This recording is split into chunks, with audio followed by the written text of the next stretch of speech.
My adopted brother, taking advantage of our family's favoritism, decided he would marry my fiancée fine. If he was going to throw morals aside, then so would I. I pretended to agree, but behind the scenes, I started getting close to my soon-to-be sister-in-law. On their wedding day, I played a video of us making out for everyone to see. Then I revealed the truth, that the baby in her belly was mine. My brother, already in poor health and eaten up by jealousy, coughed up blood right there at the altar. He was gone before the ambulance even reached the hospital. I had just returned from 4 years at Stanford when my parents and grandparents sat me down and shattered my world. They wanted Ryan, my adopted brother, to take my place in the arranged marriage with the Russo family. The reason? Years ago, Ryan was in a car accident that left him with catastrophic organ failure. The doctor said he wouldn't live another year. His dying wish was to marry my fiancée, Sophia Russo. My grandparents and parents adored Ryan so much that they decided to make his dream come true. But that wasn't all. They also wanted Sophia to get pregnant through IVF with Ryan's child. And once Ryan was gone, I was expected to raise that child as my own. I couldn't believe what I was hearing. Just because Ryan was dying, I was supposed to give up my fiancé and raise his child. What kind of twisted logic was this? But the more I thought about it, the more it made sense, considering my family's history of favoritism. After Ryan's accident left him paralyzed from the waist down, he decided he couldn't stand the sight of me. So my parents shipped me off to college across the country with strict orders not to come home. For years I was gone, and this was their welcome back. It had always been this way. Growing up, Ryan was showered with affection.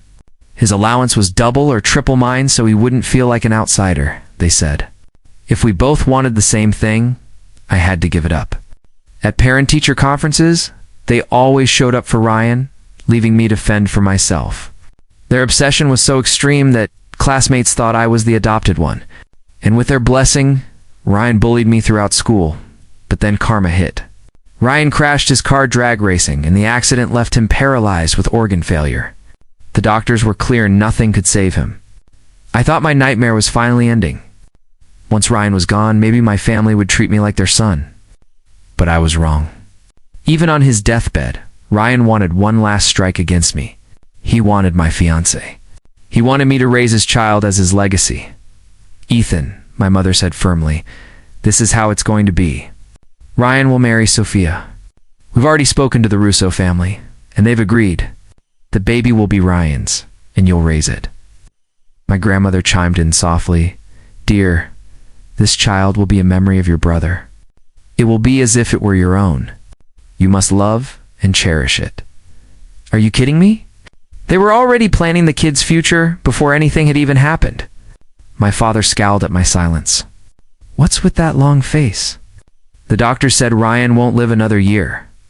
What's the big deal about him marrying Sophia? It's IVF, he won't even touch her. She'll still be your wife eventually. The woman, the billion-dollar Clark Holdings, it will all be yours someday. This is your brother's dying wish. If you have any decency, you'll help him fulfill it. The entire family was united against me. I was expected to sacrifice my fiancé to grant Ryan's twisted fantasy. My mother started sobbing. My poor Ryan, he's only 24. When I think about him gone next year, I can't go on living. My father and grandparents had tears in their eyes. They were drowning in grief, everyone but me and the absent Ryan. Inside, all I could think was, to hell with them. I had endured this favoritism my entire life. And now, even at the end, they were still forcing me to bend. As far as I was concerned, these people weren't my family. If they all dropped dead tomorrow, I'd celebrate. Dad, Mom, Grandma, Grandpa Sophia and I are back. A voice came from the doorway. Ryan entered in his motorized wheelchair, pushed by a stunningly beautiful woman. He smiled innocently at our family, but I knew his heart was venomous. My eyes flickered to the woman. Long dark hair, a breathtaking face. Sophia Russo? My fiancée? She greeted my family warmly before guiding Ryan closer. Mr. Clark? I brought Ryan home, she said. My father smiled graciously. Sophia, thank you for today. You've been so kind, she waved politely. It was my pleasure. Honestly, I haven't had much chance to explore myself. I had a wonderful time with Ryan. It looked like they had already spent time together, maybe even grown close. But I didn't buy it. A woman like Sophia, to a fortune, stunning by any standard, wouldn't fall for a paralyzed man doomed to die within a year. Unless she'd lost her mind. Her eyes met mine briefly, her eyebrows lifting just slightly before she looked away smoothly. "Ethan, is that you?" "You're finally back," Ryan said warmly, pretending he had just noticed me. He smiled and turned to introduce us. "Sophia, this is my younger brother, Ethan. Ethan, this is Sophia. She's going to be your sister-in-law." Ryan rarely smiled at me, but now he was beaming like a man deeply in love. My father cleared his throat, shooting me a stern look. He was clearly worried I'd cause a scene in front of Sophia, who was supposed to have been my fiancée. But in that moment, our eyes met, and a brilliant, explosive idea for revenge sparked in my mind. Yes, I was going to destroy Ryan and, not just him, but this entire family of sycophants. They'd gotten away with treating me like dirt when I was a kid because I was powerless. But I was an adult now. If they thought they could still control me, they were dead wrong. "It's nice to meet you, sis." "Sister-in-law?" I stammered after a beat, as if snapping out of a daze. A slow smile spread across my face. She wasn't even married into the family yet, and here I was calling her sister. Ryan's grin widened until he couldn't contain it. Sophia just smiled shyly and said nothing, as if accepting her new role. Seeing my apparent compliance, the rest of the family visibly relaxed. That evening, Sophia stayed for dinner. At one point, she excused herself to use the restroom. When she came out, I was waiting for her and cornered her back inside. Alone in the bathroom, I clicked the lock on the door. Sophia's beautiful eyes fixed on me, trying to figure out what I was up to. "What? What do you want?" she asked. She sounded nervous, but her voice was steady. "Don't worry, sister-in-law." "I just want to talk," I said with a smile. She glanced around the bathroom, a smirk playing on her lips. Her expression said it all. "Seriously? You want to talk in the bathroom?" I closed the distance between us until we were almost touching. "Don't," she said, pushing against my chest. Her hands were on me, but she barely used any force. When she realized I wasn't moving, she gave up. Our breath mingled. A faint blush crept up her cheeks. I leaned in, inhaling her delicate floral scent. "Sister-in-law," I whispered with a wicked smile, "are you happy with my brother?" Sophia's eyes darted around for a moment before she met my gaze. "What are you trying to say?" Her response told me everything I needed to know. She was smart.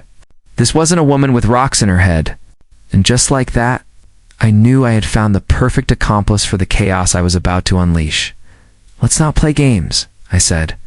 "You know, Ryan is my family's adopted son. You were supposed to marry me, you know?" She nodded softly. "And you know his organs are failing, that he won't live past next year, right?" "Yes, I know," she said again, her tone flat. "And you're still going to marry him?" I asked, my eyes narrowing with suspicion. Sophia paused, then bit her lip. "Yes, I'm still going to marry him." There was something in her eyes, a secret she was holding back. I realized then that she knew everything and was still willing to marry a dying, paralyzed man. That had to be for a damn good reason. They also said they want you to have his child through IVF. "I know about that too," she cut me off. "And they said that after your brother dies, you and I will get married and the child will legally become yours. You'll be his father." She knew everything. I grabbed her arms. "This doesn't make any sense. If you know all this, why would you agree to marry him? What did they offer you? To make a woman of her standing willingly marry a broken man? The price had to be astronomical." Under my intense gaze, Sophia finally broke. "You'd find out eventually anyway.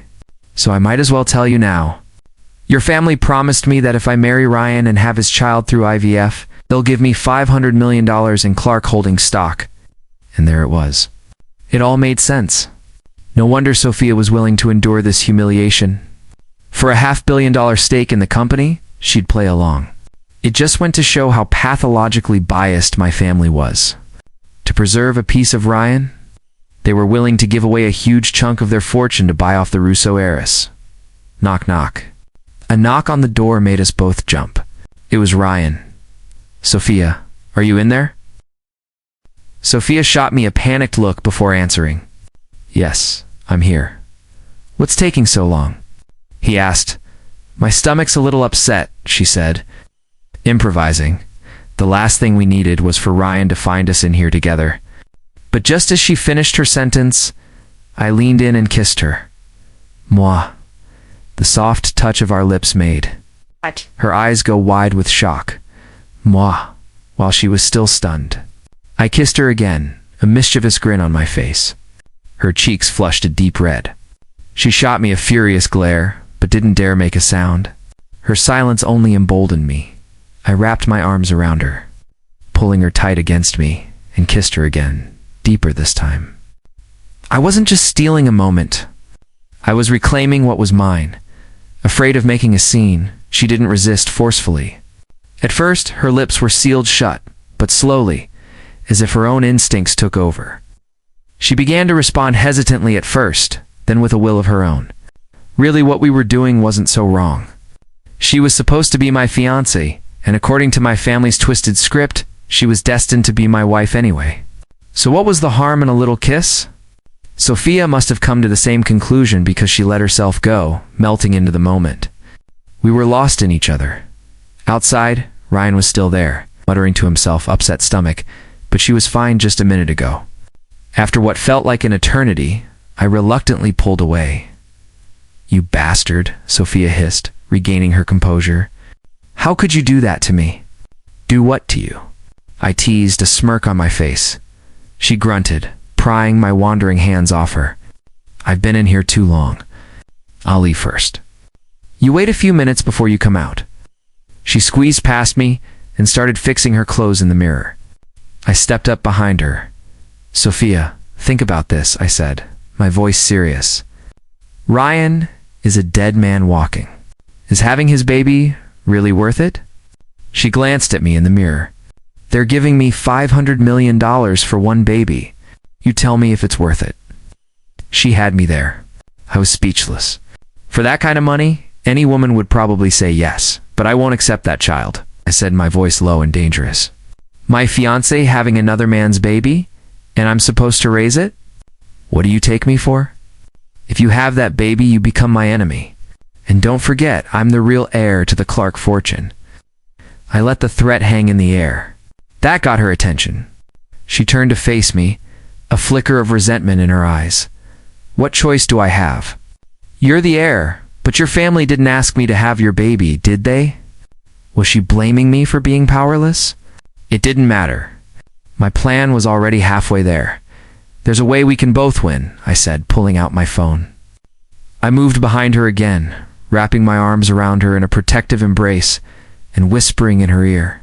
If you're interested, let's exchange numbers. We can meet tomorrow and talk. Sophia added me as a contact. She was hooked. The next day, before I left the house, I ran into Ryan in the upstairs hallway. With no one else around, he dropped the act. Well, little brother, he sneered, looks like you finally learned your place. You're not going to fight me for anything anymore. His mind was completely warped. Ever since the accident, his entire existence had revolved around tormenting me. I kept my mouth shut, mentally calculating the best way to destroy him. I know what you're thinking, he continued. You think that once I'm dead, everything will go back to Youth Company, Sophia, all of it. But I have some bad news. Before I go, Sophia is going to give me a child who will take my place, who will continue to be spoiled and loved by this family. The smug look on his face as he lorded the family's favoritism over me was nauseating. I remained silent. I was saving it all for the main event. He wanted to leave a child behind. Fine. I would make sure that child was the biggest, most devastating surprise of his short life. After breakfast, I called Sophia and arranged to meet her at one of her family's private villas in Westchester to discuss the plan. It was secluded perfect for a secret conversation. The second I walked in, I pulled her into my arms and onto my lap, picking up right where we left off in the bathroom. When we finally came up for air, she looked at me with a pout. Is this why you wanted to meet? Just to do this? What else? I chuckled. Disappointment clouded her face. And here I thought you were a serious partner. But your mind is only on one thing. She sounded let down, but she didn't get up. Instead, she seemed to melt into me. Actually, I said softly, we're already putting my plan into action. Ow. That got her attention. She sat up straight. We are... What do you mean? Explain. My dear adopted brother just wants a child, and I don't want to raise his child. The solution is simple. We substitute his baby with ours. We don't tell a soul. He dies thinking the baby is his. Problem solved. Substitute his baby with ours, Sophia repeated, processing. Then her eyes lit up. Oh, I get it. Mischievous smile spread across her face. She playfully punched my chest. I knew you had a devious mind last night. But I have to say I like it. She wrapped her arms around my neck. Completely at ease with our newfound intimacy. Devious, maybe, but I didn't see myself as the bad guy. Swapping out his kid wasn't something a saint would do. But no one who hadn't walked a mile in my shoes had the right to judge me. Anyone who had spent 20+ years living in their adopted brother's shadow, who had to give up their own fiancée, would probably be even more ruthless. They say, you reap what you sow. My kindness was for kind people. My cruelty was reserved for those with evil in their hearts. And this was the karma Ryan so richly deserved. Come on, I said, sweeping her up into my arms and heading for the bedroom. Let's go discuss the implementation details for the plan to work. We had to get her pregnant as soon as possible while also faking the IVF procedure at a clinic. Sophia knew exactly what that meant. She suddenly looked nervous. Wait, I've never really dated anyone before. You have to be gentle with me. What? I was stunned. You're kidding me. You've really never had a boyfriend? She blushed. My father was very strict.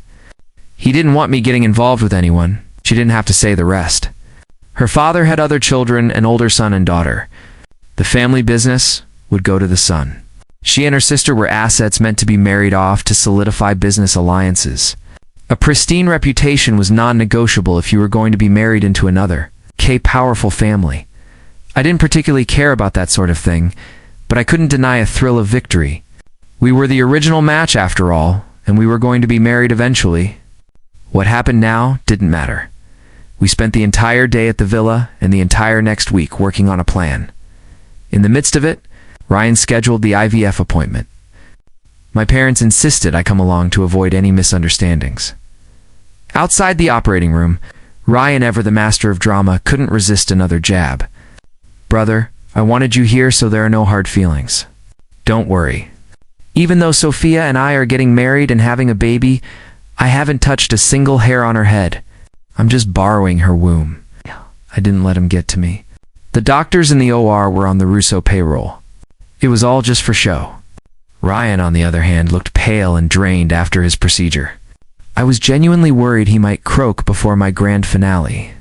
That would be no fun at all. I wanted to tell him to go home and rest, but to keep up the act, I just stood there, my face a mask of silent suffering. When Sophia came out, I rushed to her side. Are you okay? I asked, helping her up. I'll manage, she whispered. Looking exhausted, seeing our little tragic drama unfold, Ryan's lips curled into a triumphant smirk. He thought Sophia was now carrying his child. He had no idea I was genuinely concerned for her. Our week at the villa had taken its toll. Content that his legacy was secure, Ryan wheeled himself away, leaving us to our grief. 2 weeks later, Sophia went to the doctor. She came straight to the villa, waving a lab report in her hand, her face glowing. I'm pregnant. In 9 months, you're going to be a father. Hey, keep it down. I corrected her quickly. That baby is my brother's. She shot me an annoyed look, then threw her arms around me, her voice a playful whine. It's yours. All yours. Who are you trying to fool? It's just the two of us here. We both laughed, knowing the plan was already more than halfway complete. The rest would be easy. A few days later, Ryan and Sophia were scheduled for their wedding photos. My parents, of course, made sure I was invited. I went, and when Ryan wasn't paying attention, I slipped into the dressing room for a few stolen moments with Sophia. During the shoot, Ryan kept glancing over at me, that smug grin plastered on his face. I pressed my lips together, hiding my smile as I savored the lingering taste of Sophia's lipstick. I had to keep up the act of a man in silent agony, watching the love of his life stand next to his most hated rival. Halfway through, Ryan's fragile health gave out, and he was forced to leave. Sophia and I could barely contain our joy. We picked out a new wedding dress and took hundreds of photos together. One bride, 2 grooms, the photographer, and his crew just stood there, stunned by what they were seeing. A month later, the wedding day arrived. Ryan was set to pick up the bride, and as the best man, I had to go with him. Just before we got in the car, he leaned close and whispered, "I can see how much you love her. Don't worry. As soon as she has the baby, I'll give her back to you." It's a usual provocation. I'd endured it for years. I could handle another 2 hours. He smirked, convinced of his victory. I let a small, mysterious smile slip. We were both smiling, but only one of us would still be smiling at the end of the day. Deep down, I knew someone wouldn't just stop smiling. Someone was going to end up dead at the Russo mansion.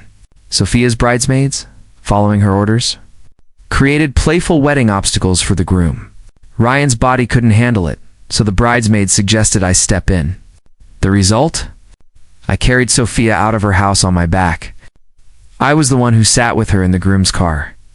The Russo family was delighted. On a day like this, nobody wanted to see a groom who couldn't even stand. Ryan was shoved into a separate car, trailing behind us with a thunderous scowl the entire way. But once we arrived at the venue, it was still him on the wedding stage. Wheelchair or not, he was the groom. Before the ceremony began, my parents, in front of everyone, signed the stock transfer agreement. As $500 million in shares moved into Sophia's name, I grinned. The real show was about to begin. When it came time to exchange rings, Ryan deliberately glanced at me with triumph. But just as he held out the ring, the massive screen behind them flickered. A slideshow of photos appeared, me and Sophia hugging, laughing. Then came video clips of us kissing, embracing, even intimate bedroom shots. The audio sealed everything. Sophia's voice clear as day, saying, "You're the real father of the baby in my belly. Don't even think about leaving us." The room erupted. Gasps, whispers, chaos. Everyone realized the truth: the bride had been sleeping with the groom's brother. And worse, the baby wasn't Ryan's. My parents and grandparents froze in shock. Sophia's parents looked horrified, though her father's calm murmur changed the tone. "At least the baby's still a Clark, and Ethan is healthy." Isabella smirked, mocking Ryan for being an adopted son, trying to steal his brother's fiancée. Ryan's rage boiled over. His eyes locked on me, his whole body shaking. Ethan, this is all you're doing?" he shouted before violently coughing up blood. He convulsed in his wheelchair as my parents screamed and rushed to his side. He was rushed to the hospital but never made it, dead of a massive stroke on the way. The wedding video went viral. The internet dubbed it the scandal of the century. The bride and her brother-in-law's affair had literally killed the groom. Backlash poured in. Hate threats, our names everywhere. But while the world was screaming, Sophia and I were relaxing on a beach in the Caribbean. She hurled her phone at me, exasperated. "Look at this. Our reputations are ruined back home." Even my sister was getting dragged into it. She had no idea I was going to play the video. Her plan had been to keep up the charade forever, but I had decided to flip the whole table over. I glanced at my phone and shrugged. "Just let it play out," I said calmly.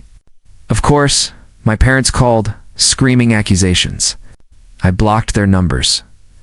On the third day, once the online fury had reached its peak, I released my own collection of videos, footage I had secretly recorded of my family demanding I give up my fiancée, and clips of Ryan's endless provocations and taunts.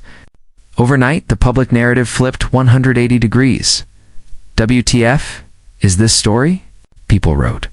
"They forced their biological son to give his fiancée to the adopted one. Is that even legal? This family is completely unhinged. You can tell the adopted son has been bullying the real son for years." Oh my God. The guy was dying and his last wish was to impregnate his brother's fiancée. That's sick. The parents and grandparents are just as bad. No wonder the son and fiancée got together in secret. Good for them. Okay, plot twist. I take back everything I said. Everyone should boycott Clark Holdings. The story was now a runaway train. The initial frenzy made the reversal just as powerful, and there was no containing it. Of course, the bot farms I had hired to amplify the new narrative helped. The company's reputation was in the toilet. The stock dropped 5 points by the closing bell. That's when I called my father. I offered to make the PR nightmare go away. My price? The 30% of the company's stock. They still controlled another cool $500 million. He refused at first, calling me a thankless wolf. I hung up and paid for another wave of online attacks. The next day my mother called. She was sobbing. My father and grandfather had both been hospitalized from stress. My grandmother had died of a heart attack that night. My father was in a coma. With the family on the verge of collapse, my mother had no choice but to agree to my terms. Signing over the majority of their shares to me, I had no feelings left for them. Hearing that my grandmother was dead and my father was in a coma stirred nothing in me. I hung up the phone, turned to Sophia and grinned. Let's go home. Soon after I took over Clark Holdings. Sophia and I got married. I sent her sister Isabella a very, very large check as a thank you gift. My plan had always been to provoke Ryan into a fatal rage. His body had been too weak to handle that kind of shock. My new sister-in-law's scathing commentary had been the perfect assist. The following year, Sophia gave birth to a beautiful baby boy. I named him Julian Rousseau. He took his mother's last name, not mine. I wanted no part of the Clark DNA in him, lest he inherit their twisted sense of loyalty. And we end up with another generation of a favored son tormenting the rightful one. We never had a second child. When my grandfather found out the heir to the Clark fortune had been given the Rousseau name, he had a stroke and died. My father was eventually declared brain dead. The doctor said we could pull the plug or not. I pulled it. My mother, left alone and ostracized by me, couldn't handle the succession of blows. She jumped from the roof of her penthouse. They were all gone. Finally, the whole family was reunited with their precious adopted son. Perfect.